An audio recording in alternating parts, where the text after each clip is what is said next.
was surprised that a film that was being adapted from a Stephanie Meyer novel was kind of being given to me to even read. I was surprised at that, because I know... Do you guys want to gummy panda? Sure. Gummy pandas? Yeah, they're awesome. Oh. Okay. Oh, it's stuck. Oh, thank you. Her films, the films that she's involved in are so huge, and I'm not really used to those kind of films. So I was very surprised. But when I read it, I hadn't read the book, and I really liked the concept, and I liked the idea of doing something like that. So.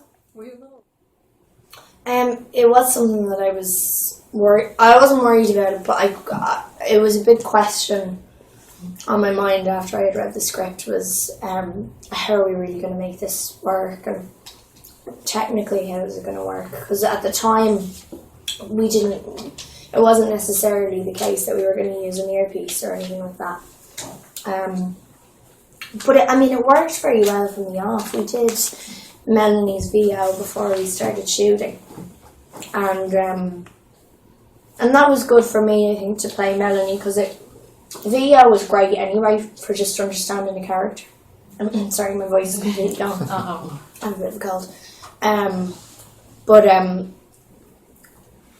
It helped me to really understand who she was, I think. So she was sorted out, and then when I came around to actually shooting, I think Wanda just kind of naturally came about, and it was fine. But kind of from the off, it worked, there'd be times where the earpiece wouldn't work and the signal would go or something like that. But when it worked out properly, and in the during a scene, I was essentially talking to myself. It was great.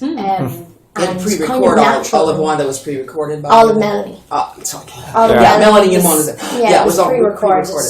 Yeah, we recorded it about a week before we started shooting, and it was just a rough recording, but it was enough to get us through, and enough for me to be able to react to when we were on set. So that's what we did, and it worked out pretty well. Well, I think I was just going to call them Ian. They're so real for me. Well, I keep getting them mixed up, so it's okay. Jake was able to. He was great. His audition was, I think, after we had cast Max, because that was in LA. And he brought a real sensitivity to this role without it being soppy. Because it could easily be that, and there were a few people who were very good, but they came in and they were either, almost didn't respond to Wanda at all because they were so sensitive towards her, or the opposite, and just kind of like too much. Whereas Jake really had the perfect balance there. And his audition was really great. It was, it was passionate, because Ian needs to still have that passionate love for her, but understands that it's kind of impossible for him to be with her for the rest of their lives. And he seemed to really have that understanding and that kind of passion through the audition, and it was brilliant. And I had met him before. He was in The Lovely Bones, so we had a scene together. You were babies. You were young babies. So I knew what he was like anyway, and knew he was lovely to work with. So, which is a very important thing for me. And also as well, going into it, one of the things that I was very aware of was that I didn't want two guys to just be hired based on their looks. Obviously they needed to be attractive men, but they need to be good actors, just as much as that. And so then when we saw Max as well, who I had also met before, and knew how lovely he was, he did a brilliant audition as well, and it just felt right. So I don't know. I don't know. I think I was aware of it, so I just kind of worked it in there somehow. I don't know. It helped reading the book, I guess. That really helped. And sometimes because I've done a good few films now where they've been adapted from books, and I almost prefer just to read the script But in this case, I think it was important to read the book because you see, I'm sure you've seen the book. It's like this. Yeah, and there's a lot of detail put into it, which Stephanie is very, very good at doing. A lot of detail about the backstory, about the characters, their history, how the resistance came about, all that kind of stuff. So I thought in this case, it would be very beneficial for me to read it. So I guess, understanding all that stuff, and it was good for the character of Wanda to know what other planet she had been to, what she had gone through, what kind of creature she had become for a certain amount of time.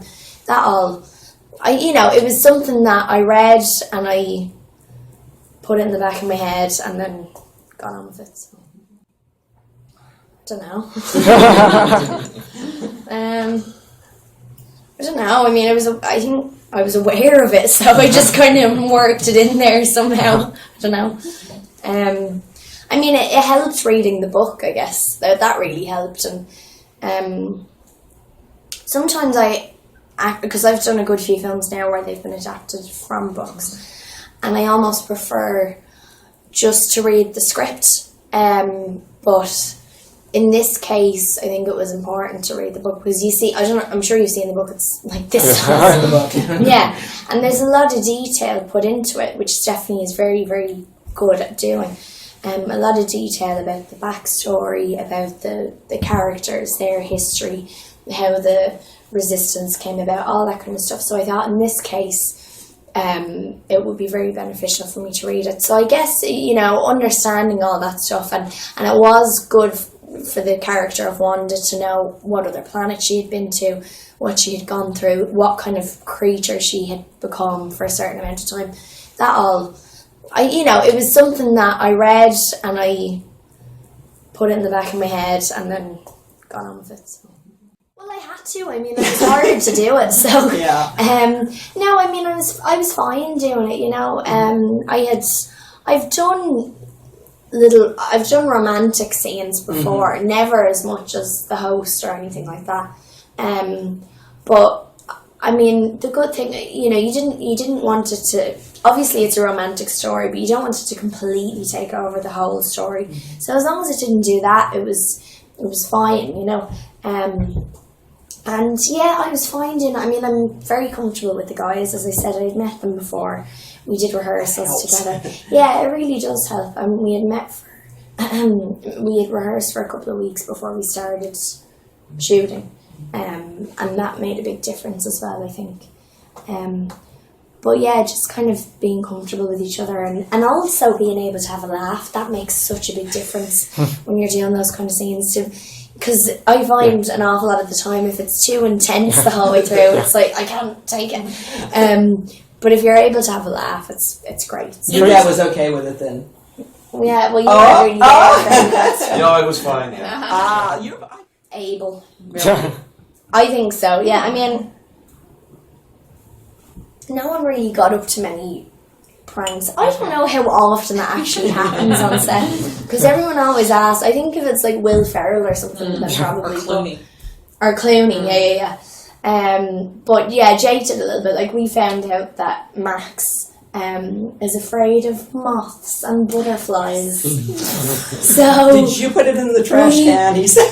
No, we needed to take advantage of it. So I don't know how we came across it, but we found this little plastic cockroach thingy, and he would heat up his lunch every day in the microwave. So we thought, it's simple, it's not too elaborate, but we thought this will work.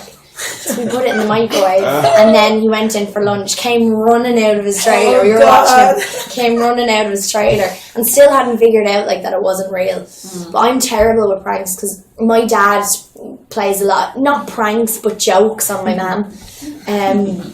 She believes everything, no matter how many times he does it. So I go along with it to a certain extent, but then I get such a kick out of it that I have to tell them, because I want them to share it, So I did that with him. I was like, yeah, it's fake though. And he was like, oh, okay. And then he went back in and that was it. But it was funny.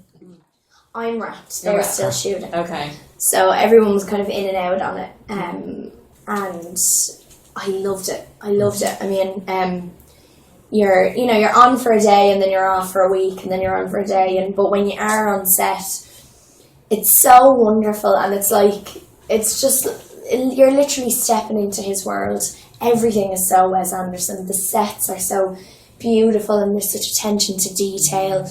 The props, I can't tell you. I don't think I can tell you anything about it, but there are these little cakes that we have in a few scenes that are just so beautiful, and they were all made. None of them are fake. They're all real cakes.